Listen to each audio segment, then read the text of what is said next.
Assalamualaikum warahmatullahi wabarakatuh. Alhamdulillahi rabbil alamin. Lahun ni'matu wa lahul fadlu wa lahul thana'ul hasan. Wassalawatullahil barrir rahim. Wal malaikatil muqarrabin. Ala sayyidina wa maulana Muhammadin. وعلى آله وأصحابه الطيبين الطاهرين. اللهم لا سهل إلا ما جعلته سهلا وأنت تجعل الحزن إذا شئت سهلا. اللهم ارزقنا الإخلاص في النية والقول والعمل. وبعد. إلى النبي المصطفى صلى الله عليه وسلم وإخوانه من الأنبياء والمرسلين والشهداء والصالحين، خصوصا إلى سلطان الأولياء الشيخ عبد القادر الجيلاني والشيخ أحمد الرفاعي وشيخ بهاء-الدين النقشبندي وشيخنا عبد الله الهرري، وإلى أرواح مؤسس جمعية نهضة العلماء الشيخ محمد هاشم أشعري والشيخ بسر سنسري والشيخ عبد الوهاب حسبوه، وإلى أرواح جميع أهل القبور من المسلمين والمسلمات. الفاتحة. أعوذ بالله من الشيطان الرجيم. بسم الله الرحمن الرحيم. الحمد لله رب العالمين. الرحمن الرحيم. مالك يوم الدين. إياك نعبد وإياك نستعين. اهدنا الصراط المستقيم. صراط الذين أنعمت عليهم غير المغضوب عليهم ولا الضالين. Amin.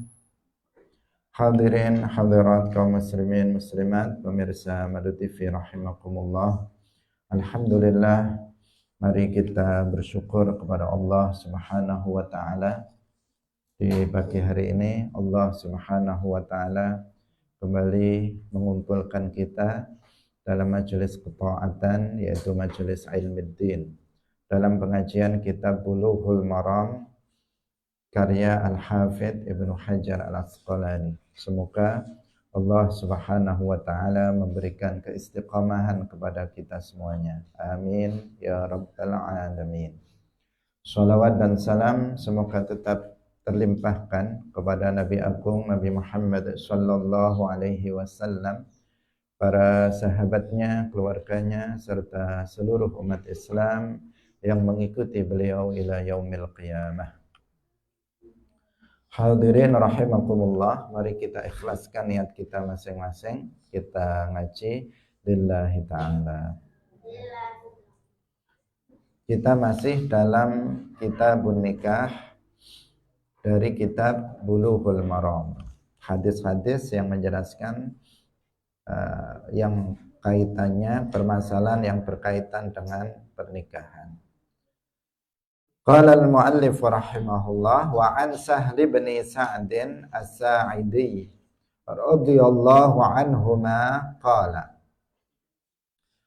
wasdawuh sapa Sahal ja'at wastaqa sapa imra'atun wang wadon ila Rasulillahi maring Rasulillah sallallahu alaihi wasallam. Faqalat, nuli ngucap sapa imra'ah, ya Rasulullah, Rasulullah, jitu wastaqa sapa ingsun, ahabu ngibahaken utawa nguwehaken sapa ingsun laka maring sira nafsi ing awak dhewe ingsun. Fa nadhara nuli ningali sapa ilaiha maring imra'ah sapa Rasulullah sallallahu alaihi wasallam. Fasa'ada mongko amrih ngangkat an-nazara ing ningali fiha ing dalem imra'ah wa sawwabahu lan nepataken sapa Rasulullah ing nazar. Tsumma taqta'a nuli dingkluaken sapa Rasulullah sallallahu alaihi wasallam ra'sahu ing sirahe Rasulillah. Falamma ra'at mongko tatkalane ningali sapa almar'atu wong wadon annahu sak temene Kanjeng Nabi iku lam yaqdi ora urung paring jawaban fiha ing dalem mar'ah bisyai'in kelawan suwi-wiji jalasat mongko lungguh sapa imro'ah. Ini hadisnya panjang, kita potong-potong untuk kita jelaskan. Diriwayatkan dari Sahal ibn Sa'ad As-Sa'idi radhiyallahu anhuma bahwasanya beliau berkata, suatu ketika ada seorang perempuan datang kepada Rasulullah sallallahu alaihi wasallam. Rasulullah ketika itu bersama para sahabatnya. Perempuan itu berkata, "Wahai Rasulullah, aku datang, aku berikan diriku padamu." Nah, secara harfiah seperti itu. Kemudian Nabi memandang perempuan tersebut, dipandang betul-betul. Kemudian setelah itu Nabi menundukkan kepalanya, beliau tidak memberikan jawaban. Ketika Nabi tidak memberikan jawaban sedikit pun, kemudian perempuan itu pun duduk. Hadirin rahimakumullah.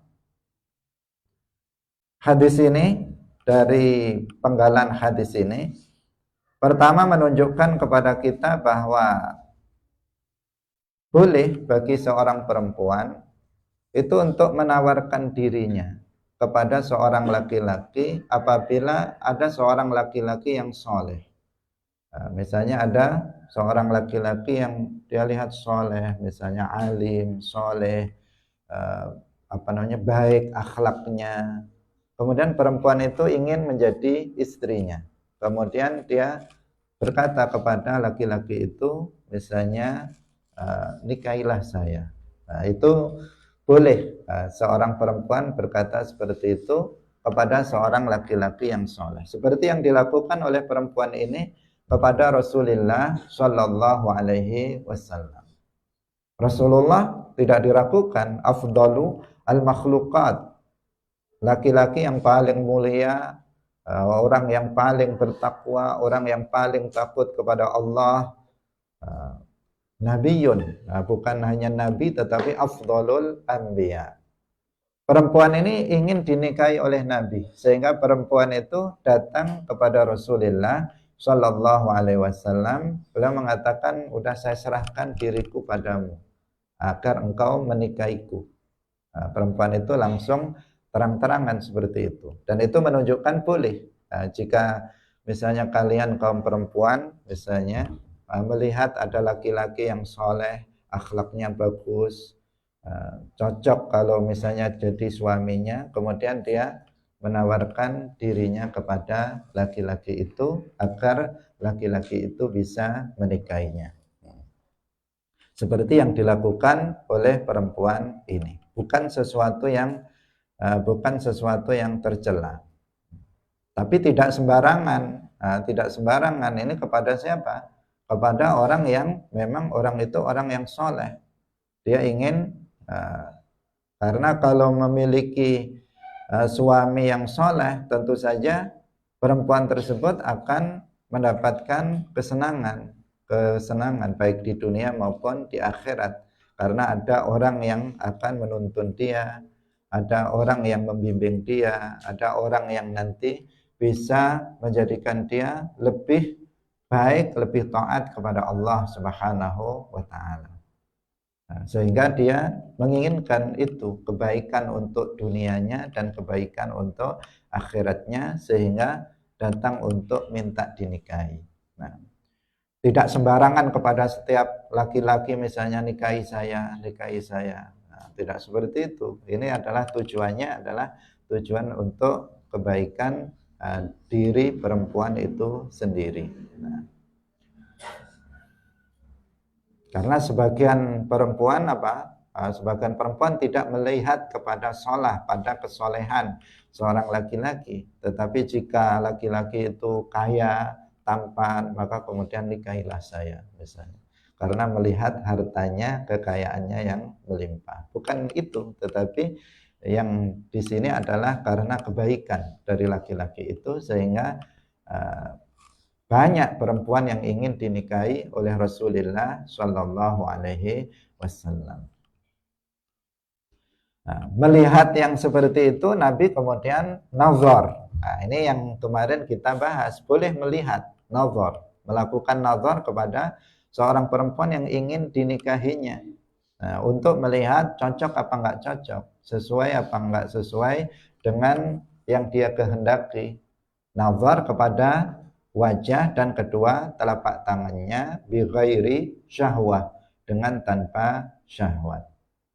Nah, Nabi melihat kepada perempuan itu, melakukan nazar terhadap perempuan itu, yang menunjukkan disunahkan melakukan nazar jika seorang laki-laki ingin menikahi seorang perempuan. Perempuan juga begitu, melihat atau nazar terhadap calon suaminya. Nah, dilihat wajahnya, kedua telapak tangannya. Ternyata Nabi kemudian nggak memberi jawaban ya atau tidak. Nabi tidak memberi jawaban ya atau tidak kepada perempuan tersebut. Nah, perempuan itu melihat hal itu, kemudian perempuan itu duduk lagi. Berarti dia berdiri, kemudian dia duduk lagi. Nggak tahu kecewa apa tidak kecewa, tetapi kan belum ada jawaban. Di sini Nabi tidak menolak enggak, juga tidak menolak iya, tidak mengatakan iya, juga tidak mengatakan tidak. Nah, tapi perempuan itu kemudian dia duduk. Nah, di saat duduk itu faqama nuli jumeneng sapa rajulun wong lanang min ashabihi saking pira-pira sahabate Kanjeng Nabi. Faqala nuli ngucap sapa rajul ya Rasulullah, Rasulullah ilam takun lamun ora ana sapa wadon laka kedue sira biha kelawan imro'ah. Ilam takun lamun ora ono laka kedue sira biha kelawan imro'ah hajatun utai hajat fazawwijniha mongko nikahno sapa panjenengan ingsun ing imro'ah. Ada seorang laki-laki, dia kemudian dia berkata kepada Rasulullah, Rasulullah kok ditawari untuk menikahi perempuan itu kok nggak memberi jawaban.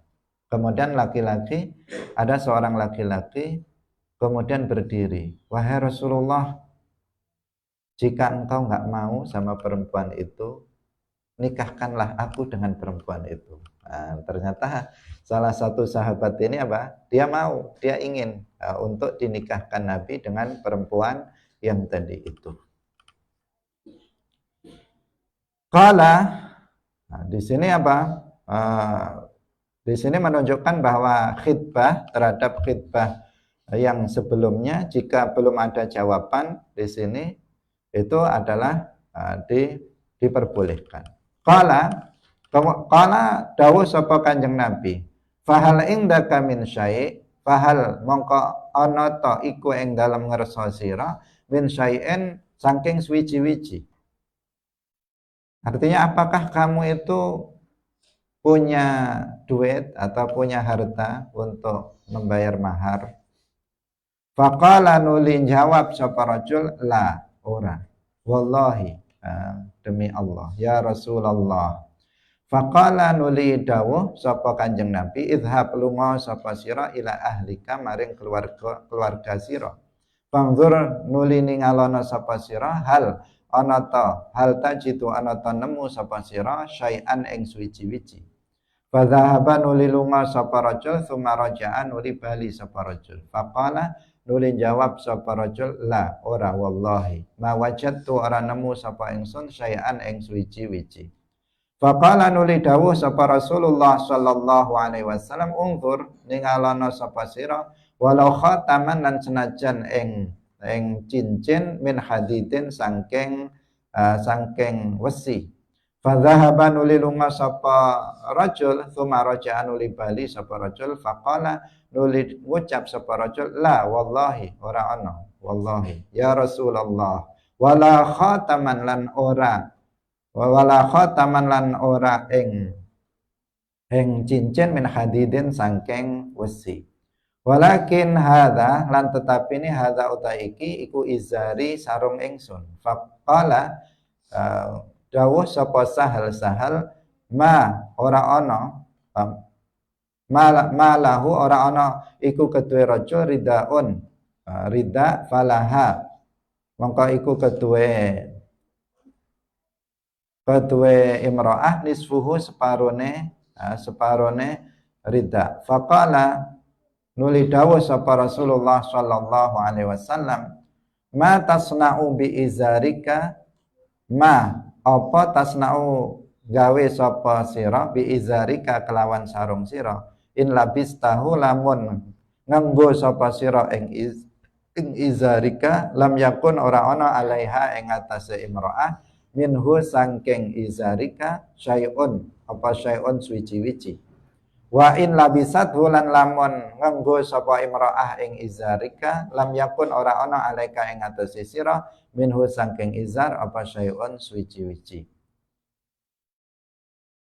Fajalasa rajul hatta fajalasa nuli lungguh sapa rajul wong lanang hatta idza tala sehingga tetkalane wis suwe apa majlisuhu majlise rajul qama ngadeg sapa rajul fa'amarahu fara'ahu mongko ningali sapa mongko ningali ing raja sapa Rasulullah sallallahu alaihi wasallam muwalliyan halih wong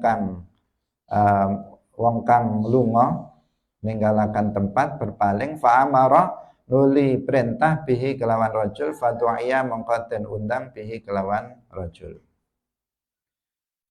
Hadirin rahimakumullah, sampai di sini dulu. Jadi tadi ketika Nabi belum memberikan jawaban, ada seorang laki-laki. Ini laki-laki miskin, belum menikah. Laki-laki miskin belum menikah. Kemudian dia mengatakan berdiri, wahai Rasulullah, jika kamu nggak mau terhadap perempuan itu, nikahkanlah perempuan itu dengan aku. Laki-laki itu mengatakan begitu. Kemudian Rasulullah Shallallahu Alaihi Wasallam menjawab, apa kamu punya sesuatu untuk mahar? Apakah kamu memiliki sesuatu untuk dijadikan sebagai mahar untuk menikahi perempuan itu? Kemudian laki-laki itu menjawab, enggak, wallahi, wahai Rasulullah, saya enggak punya sesuatu untuk dijadikan sebagai mahar. Kemudian Nabi di sini kelembutan Nabi, bagaimana Nabi memperlakukan sahabatnya, tidak kemudian kamu nggak punya sesuatu aja minta dinikahkan misalnya, enggak. Tetapi Nabi mencoba mencarikan jalan keluar terhadap laki-laki itu. Nabi mengatakan, kamu pergilah ke keluarga kamu, mana tahu di rumah ada sesuatu yang bisa kamu jadikan sebagai mahar. Kemudian laki-laki ini pun langsung bergegas pulang ke rumahnya mencari mana tahu ada sesuatu yang bisa dijadikan mahar di rumahnya. Enggak lama kemudian dia balik lagi ke majelis Rasulullah Shallallahu Alaihi Wasallam. Dia mengatakan, ma wajadtu syai'an, enggak ada apa-apa di rumah. Enggak ada sesuatu yang bisa dijadikan untuk mahar. Kemudian Rasulullah Shallallahu Alaihi Wasallam lihat laki-laki, meskipun cincin yang terbuat dari besi, bukan emas, bukan emas. Meskipun cincin yang terbuat dari besi, harganya berapa itu? Cincin terbuat dari besi, 5.000 kalau sekarang, atau mungkin kurang dari 5.000. Kalau sekarang ya, meskipun cincin dari besi, kamu cari. Kemudian dia pergi lagi, cari mana tahu ada cincin yang terbuat dari besi yang sangat murah. Bukan terbuat dari emas atau perak, enggak, tapi dari besi yang paling murah. Nah, kemudian dia pergi, balik lagi mengatakan, wahai Rasulullah, nggak ada juga. Nah, meskipun cincin dari besi pun nggak ada. Tapi dia pengen nikah, pengen dinikahkan dengan perempuan yang tadi menyerahkan dirinya kepada Rasulullah Shallallahu Alaihi Wasallam. Tapi saya punya sarung, wahai Rasulullah, yang saya pakai ini. Nah, dia mengatakan sarung yang saya pakai ini. Gimana? Sarung? Dia cuma punya sarung, sarung pun bukan sarung yang baru, sarung yang dipakai lagi. Yang apabila yang Nabi mengatakan, gimana nanti sarung kamu itu? Kamu kalau kamu berikan kepada istrimu, kamu nggak pakai sarung. Jika kamu memakainya, istrimu tidak memakainya. Jika istrimu memakainya, kamu nanti nggak memakai sarung. Kan cuma sarungnya satu. Kan nggak mungkin itu dikasihkan sebagai mahar. Nah, saking miskinnya, dia hanya punya sarung saja yang dia pakai. Nah, tapi dia pengen menikah. Nah, ini cerita tentang itu. Nah, kemudian setelah itu laki-laki itu pun duduk. Laki-laki duduk gimana? Semacam nggak ada jalan keluar ini. Karena dia nggak punya sedikit pun dari harta untuk dijadikan sebagai mahar. Nah, sampai kemudian dia setelah lama duduk di majelis Rasulullah melihat laki-laki ini sepertinya mau pergi dia. Nah, sepertinya mau pergi. Udah kayaknya nggak ada jalan keluar lagi, nggak ada solusi bagi dia mau pergi. Sehingga diminta Nabi untuk datang lagi. Nah, sebelum kita lanjutkan, di sini ada sebuah faidah yang perlu kita perhatikan, bahwasanya mahar itu nggak ada ketentuan tentang jumlah banyaknya atau jumlah sedikitnya. Mahar itu kan dia bukan rukun nikah sebenarnya. Apabila seseorang menikah tanpa mahar, maka tetap sah. Akad nikahnya itu tetap sah karena dia bukan rukun. Tetapi dia adalah kewajiban bagi seorang laki-laki kepada istrinya. Artinya hak istri terhadap suaminya. Mahar itu untuk diberikan. Apabila misalnya disebut mahar itu dalam pernikahan, dalam akad nikah kemudian diberikan, maka ya sudah, berarti sudah selesai kewajiban suami terhadap istrinya. Disebut langsung diserahkan, atau disebut kemudian dihutang, maka itu juga nanti wajib diberikan. Ketika sudah dijima, sudah dikauli, maka itu sudah menjadi kewajiban apa yang sudah disebut dalam akad pernikahan. Ada kalanya tidak disebut dalam akad pernikahan, maka nanti maharnya adalah mahar misil. Mahar misil itu dulu berapa saudari dia ketika menikah misalnya, itu maharnya berapa. Maka disamakan dengan mahar kakaknya atau adiknya ketika menikah. Itu mahar yang wajib diberikan oleh suami kepada istrinya. Ini tentang mahar. Tapi pada dasarnya nggak ada ketentuan banyaknya atau sedikitnya. Yang penting sesuatu itu adalah sesuatu yang berharga meskipun sangat murah. Makanya dikatakan di sini iltamis walau khataman min hadid. Nah, carilah mahar meskipun berupa cincin yang terbuat dari besi. Nah, yang itu berarti sangat murah sekali. Meskipun cincin dari besi, kasih mahar seorang, karena itu adalah hak perempuan atas suaminya. Harus ada maharnya meskipun tidak menentukan keabsahan dari akad pernikahan. Itu. Jadi meskipun di sini nggak ada batas maksimal dan nggak ada batas minimal, yang penting sesuatu itu yang bermanfaat dan memiliki nilai, meskipun nilainya itu rendah, nilainya murah, itu sudah sah untuk dijadikan sebagai mahar. Nah, meskipun demikian, dianjurkan untuk memurahkan mahar. Jadi orang tua atau perempuan itu dianjurkan yang lebih baik itu untuk tidak meninggikan mahar. Itu yang lebih baik, al-ahsan, yang lebih baik bagi seorang perempuan. Jangan jual mahal. Itu istilah anunya, bukan dijual karena perempuan tidak dijual. Maksudnya jangan kemudian dia menetapkan mahar untuk dirinya dengan mahar yang mahal. Saya maunya maharnya ini misalnya. Maharnya saya maunya 1 miliar rupiah atau emas 100 kilo misalnya. Iya kan, kalau orang-orang kaya kan seperti itu. Nah, kalau kamu menetapkan mahar seperti itu ya bisa nggak laku kamu. Kalau kamu orang biasa bukan orang kaya, atau nggak ada keistimewaan yang lebih bagi kamu misalnya. Sebaiknya apa? Dipermurah saja. Dipermurah saja, itu tidak menurunkan harga diri, tidak. Karena memang dalam syarak, meskipun nggak ada ketentuan, boleh seseorang itu misalnya maharnya dibuat tinggi sekali, boleh, nggak ada larangan. Tidak ada larangan di dalam Islam. Saya maunya dikasih mahar sekian, sekian juta, sekian miliar misalnya.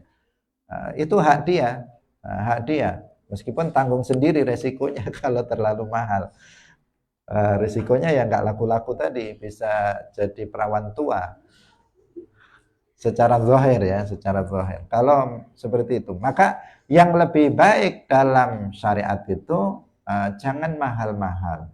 Jangan mahal-mahal, jangan terlalu ditinggikan harga maharnya itu. Tetapi permudah, peringan, seringan-ringannya. Ini juga dalam rangka untuk i'faf, untuk menjaga diri perempuan itu dari perbuatan maksiat, dari zina, juga untuk menjaga kaum laki-laki, para pemuda agar tidak jatuh kepada kemaksiatan, perzinaan dan sebagainya. Karena apa? Dimudahkan untuk menikah. Punya uang 100.000 pun sudah bisa menikah. Misalnya kan mudah. Kapan ada calonnya, kemudian dia punya uang sedikit, sudah bisa menikah. Jadi yang perempuan terjaga, yang laki-laki juga terjaga, tidak akan terjadi hal-hal yang diharamkan. Dipermudah saja, tidak perlu dipersulit. Apalagi sudah saling misalnya suka, yang laki-laki suka ke perempuan itu, perempuan suka, udah dipermudah saja, tidak perlu dipersulit atau dimahalkan dari sisi maharnya. Kalau perlu Kalau perlu laki-lakinya nggak punya, diutangi dulu sama yang perempuan misalnya. Kalau perlu misalnya yang laki-laki miskin, kemudian yang perempuan punya uang, ini saya kasih dulu, saya hutangi, nanti balikkan kalau sudah kalau sudah punya misalnya. Itu sangat baik perempuannya. Sampai dibantu untuk bisa menikahi dirinya. Atau orang tuanya, dalam sebagian daerah ada yang seperti itu. Orang tuanya lihat ini laki-laki soleh, berilmu, baik, akhlaknya baik, tapi nggak punya uang untuk mau menikahi anaknya, anak putrinya.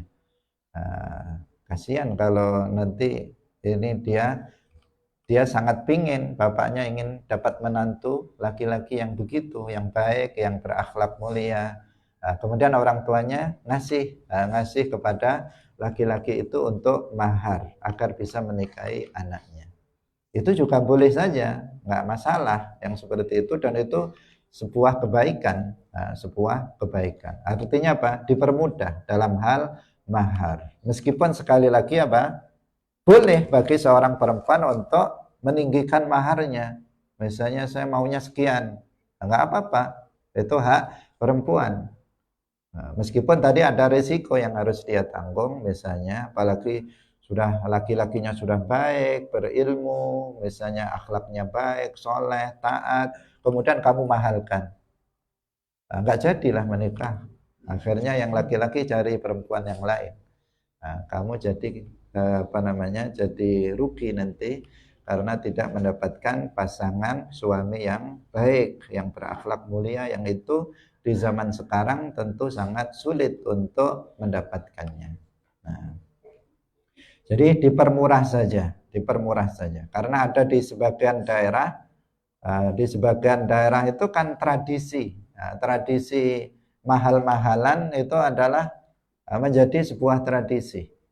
Nah, di luar Jawa ada yang seperti itu. Yang mahal sampai berjuta-juta maharnya. Belum lagi diperberat dengan hantaran, uang hantaran. Maharnya sekian juta, hantarannya 75 juta, 100 juta. Mahal sekali. Mahal sekali. Dia seperti itu menjadi tradisi di sebagian daerah. Kalau enggak merasa bahwa harga diri dari keluarga itu jatuh, itu tidak sebaiknya. Tradisi yang seperti itu dilanjutkan. Sebagian daerah kayak seperti itu. Di daerah Arab sendiri juga banyak yang mahal dalam menetapkan mahar. Tradisi kaum perempuan di sana. Beda dengan di Jawa ini. Kalau di Jawa ini murah, 100.000, 500.000 misalnya, itu terkadang bisa menikah dan tidak ada hantaran, nggak ada uang hantaran. Ya pesta ditanggung sendiri-sendiri. Itu sehingga lebih mudah dalam hal menikah. Itu yang paling cocok sesuai dengan apa yang disebutkan di dalam hadis-hadis Nabi, agar yang terbaik itu kita meringankan mahar. Seperti dalam kisah ini tadi, kisah seorang laki-laki yang dia nggak punya apa-apa sama sekali, sampai cincin yang terbuat dari perak pun dia nggak punya, hanya sarung yang dia miliki, itu pun yang dia pakai. Itu pun yang dia pakai, yang nggak mungkin dikasihkan kepada perempuan itu. Kalau dikasihkan dia pakai apa? Nah, sampai seperti itu. Yang pol-polan ingin dipermurah, ingin dipermudah di dalam melakukan akad pernikahan, karena laki-laki itu sudah pengen untuk menikah. Itu. Jadi yang terbaik seperti itu. Kalian juga hendaknya mengamalkan yang seperti itu, yang al-ahsan. Jika memang ditemukan laki-laki yang baik, yang soleh, yang berilmu, yang taat, yang akhlaknya baik, udah dipermudah saja, dipersulit. Diberitahu orang tuanya agar dipermudah. Karena nggak mudah mencari suami yang sebaik dia misalnya. Hadirin rahimakumullah. Kemudian yang berikutnya kita lanjutkan. Tadi laki-laki itu terlihat mau meninggalkan tempat.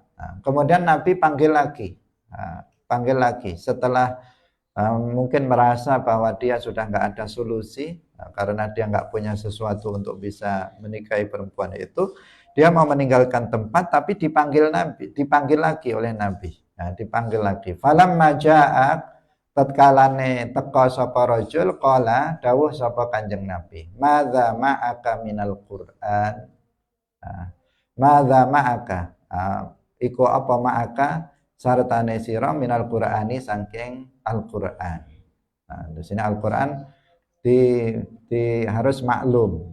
Nanti kita baca dulu. Qala, jawab sapa rajul, ma'i iku sartane ingsun suratu kadza wa suratu kadza, utawi surat mengkene wa suratu kadza lan surat mengkene. Dia menyebutkan, saya hafal surat ini sama surat ini. Addadaha, milang-milang sapa rajul ing surah. Faqala, nuli dawuh sapa Kanjeng Nabi, taqra'uhunna an dhahri qalbika, taqra'uhunna ana ta maca sapa sira ing surat kadza wa kadza an dhahri qalbi saking burine ati sira. Maksudnya apakah kamu hafal surat itu? An dhahri qalbika artinya tahfazuha, apa kamu menghafal surat itu, hafal di dalam hati? Qala na'am.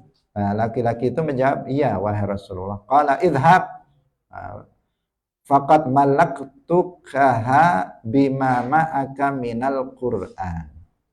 Di sini bahasanya begitu ya. idhab lunga sapa sira kabeh faqat malaktukaha teman-teman wis mempermilikkan ingsun ing sira ing wadon bima kelawan barang ma'aka sartane sira minal qur'ani samping Al-Qur'an muttafaqun alaih. Perhatikan di sini lafadznya malaktukaha itu ini yang dimaksud dengan milkul yamin, bukan berarti dia budak perempuan kemudian dipermilikkan kepada laki-laki itu, perempuan itu dipermilikkan kepada laki-laki itu. Tetapi yang dimaksud di sini adalah nikah, tazwij, artinya zawajtuka, zawajtuka atau ankahtuka, itu yang dimaksud. Karena berdasarkan pada riwayat-riwayat yang lain. Nah, dalam hal ini memang ada khilaf di antara para ulama mazhab tentang lafadz dari akdun nikah. Kalau dalam mazhab Syafi'i radhiyallahu anhu, lafadz dalam akdun nikah itu tertentu, yaitu pakai nakaha dan zawaja. Artinya menggunakan angkah tuka pakai lafadz itu, atau zawaj tuka pakai lafadz itu.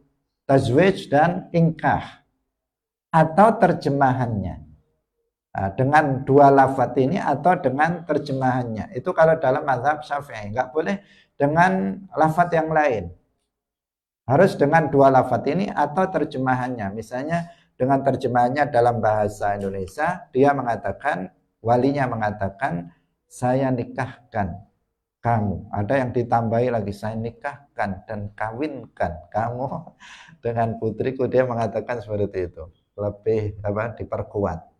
Saya nikahkan dan kawinkan, menurut dia itu terjemahan dari kalau ankah tuka saya nikahkan, kalau zawaj tuka saya kawinkan. Nah, ya nggak apa-apa, dia gabungkan menjadi untuk takkid, untuk memperkuat. Tapi kalau misalnya cuma mengatakan saya nak kawinkan kamu atau saya nikahkan kamu, itu sudah mencukupi. Sudah mencukupi dengan lafadz itu, hanya dengan dua lafadz itu, atau terjemahannya dalam bahasa Indonesia, bahasa Jawa, atau bahasa Inggris, dan seterusnya. Sedangkan dalam mazhab lain itu ada yang mengatakan nggak harus dengan dua lafadz itu, yang penting dengan lafadz yang menunjukkan bahwa itu adalah pernikahan. Nah, ada khilaf di antara para ulama tentang lafadznya itu. Ini yang pertama yang perlu kita sampaikan. Karena di sini Nabi menggunakan kata malaktukaha. Nah, di sini kenapa Nabi yang menikahkannya? Nah, semestinya kan walinya. Nah, dalam Islam itu ada urutan wali. Berarti dia tidak memiliki wali. Karena wali itu pertama harus bapak, ayah. Itu yang berhak menjadi wali. Selama ayahnya ada dan memenuhi syarat, maka harus ayahnya, nggak boleh yang lainnya. Jika ayahnya itu sudah mati atau nggak memenuhi syarat, baru pindah yang kedua, yaitu apa? Kakek, artinya bapaknya bapak, bukan bapaknya ibu, tetapi bapaknya bapak. Semuanya dari jalur ayah, dari jalur laki-laki, tidak ada dari jalur perempuan, nggak ada dari jalur ibu. Nah, kalau ayahnya nggak ada, maka ayahnya ayah, mungkin masih hidup kakeknya, maka dia bisa menikahkan jika ayah nggak ada. Jika kakeknya, ayah ini nggak ada, baru pindah ke saudara laki-laki. Nah, saudara perempuan itu yang laki-laki. Itu bisa. Jika nggak ada atau tidak memenuhi syarat, maka anak dari saudara laki-laki. Kemudian setelah itu baru paman. Nah, paman berarti saudaranya ayah, bukan saudaranya ibu, tetapi saudaranya ayah yang sekandung. Setelah itu baru anaknya paman. Baru kalau nggak ada, baru berarti nggak ada wali. Nah, di sini al-qadhi atau hakim. Al-qadhi atau al-hakim. Jika nggak ada qadhi atau nggak ada hakim, maka muhakkam. Nah, muhakkam itu yaitu orang soleh yang adil, yang terpercaya, dia yang menikahkan perempuan tersebut dengan tahkim. Terlebih dahulu dia mengangkat laki-laki tersebut menjadi hakim untuk menikahkan dirinya, baru kemudian dilakukan akad pernikahan. Nah, di sini Nabi yang melakukannya terhadap perempuan tersebut, berarti perempuan tersebut dipahami dia tidak memiliki wali, sehingga Nabi yang kemudian di majelis itu menikahkan laki-laki tadi dengan dengan perempuan yang tadi minta juga untuk dinikahi. Ini yang pertama. Kemudian yang kedua, berarti mahar itu tidak harus berupa harta. Tidak harus berupa harta, tetapi juga bisa berupa suatu manfaat yang jelas. Sesuatu yang manfaat yang jelas. Misalnya dengan mengajari istrinya Al-Quran. Seperti yang tadi ini, mengajarinya terhadap berapa tadi? Dia mengatakan dia hafal 2 surat dalam Al-Quran. Kemudian, apakah kamu hafal? Kata Nabi, iya saya hafal. Kemudian Nabi menikahkannya dengan mahar Al-Quran, yaitu agar laki-laki itu mengajari istrinya Al-Quran.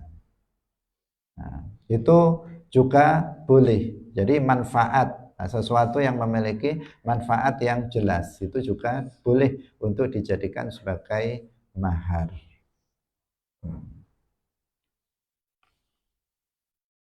Itu ya.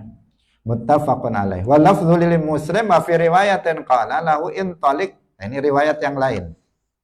Riwayat yang lain untuk memperkuat saja. Intaliq faqad zawwajtukaha fa'allimha minal Qur'an.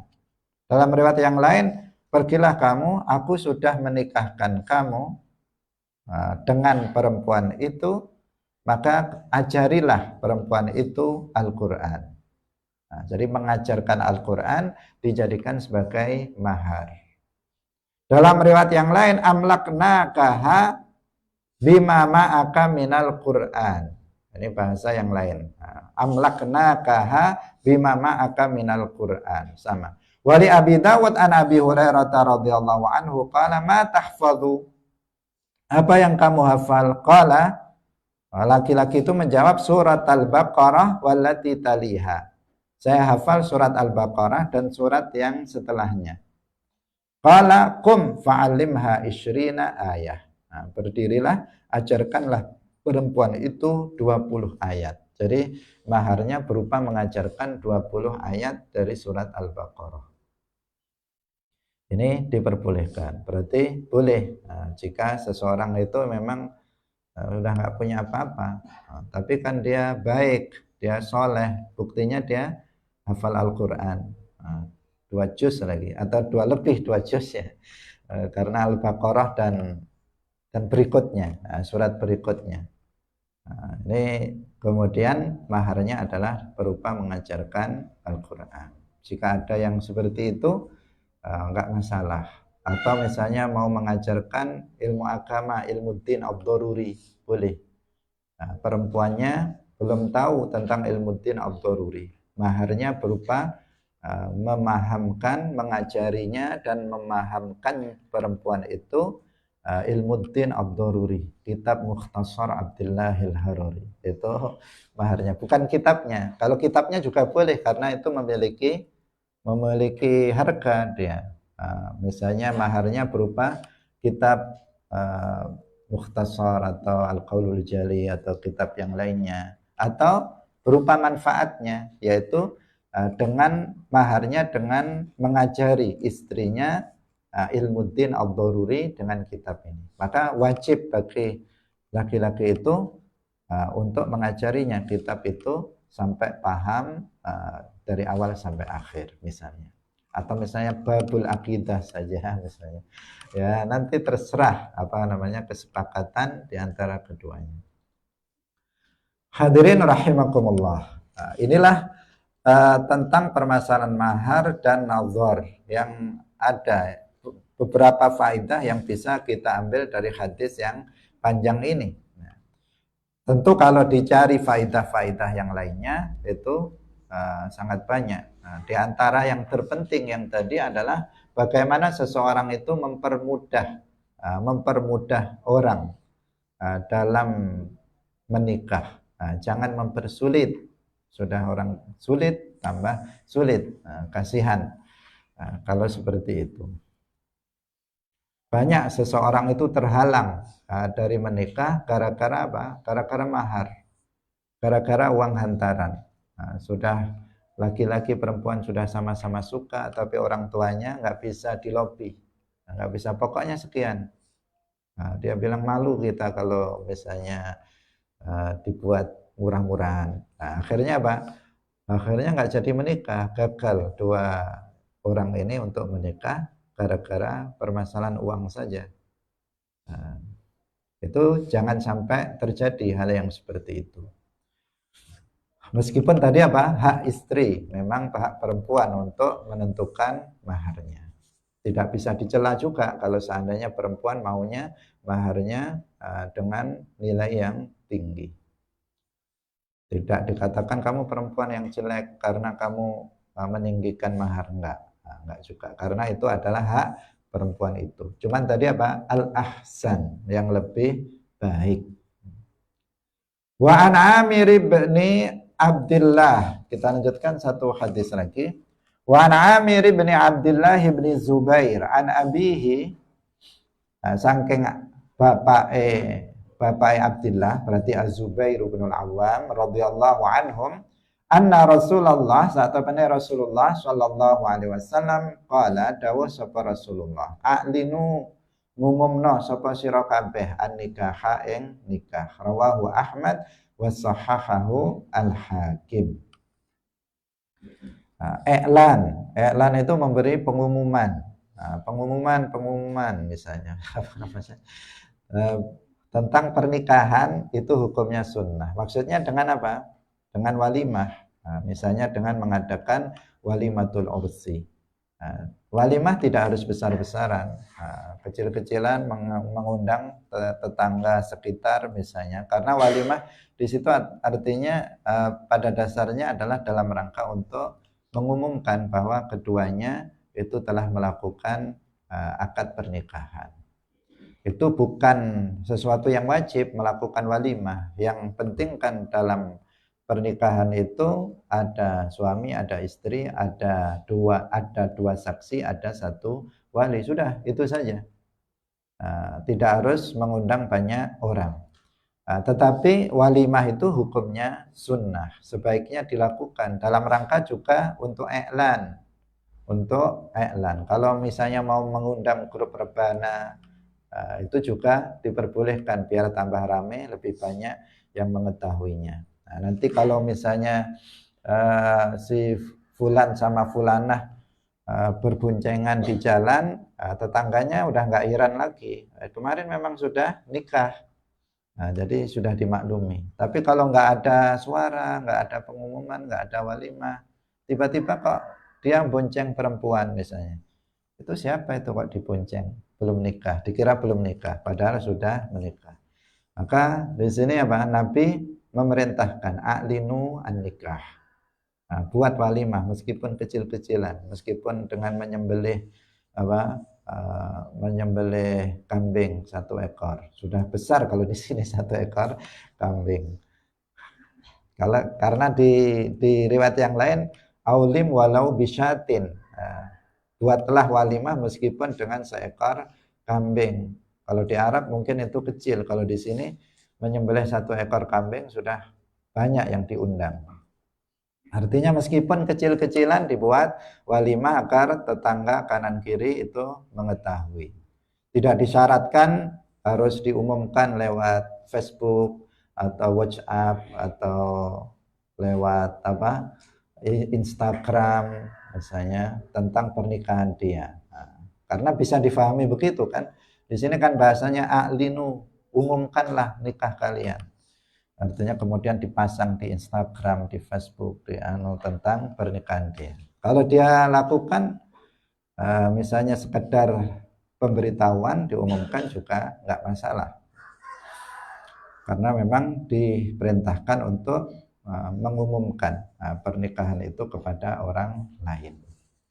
Hadirin rahimakumullah, demikian yang bisa kita sampaikan pada pagi hari ini semoga bermanfaat bagi kita semuanya dan kita bisa istiqamah dalam ngaji. Barakallahu fikum wallahu muwaffiq ila aqwamit thoriq. Wassalamualaikum warahmatullahi wabarakatuh. La ilaha illallah. Allahumma salli ala sayyidina Muhammad wa ala alihi wa sahbihi wa sallim. Rabbi ghfirli wa liwalidayya wa lil mu'minina wal mu'minat.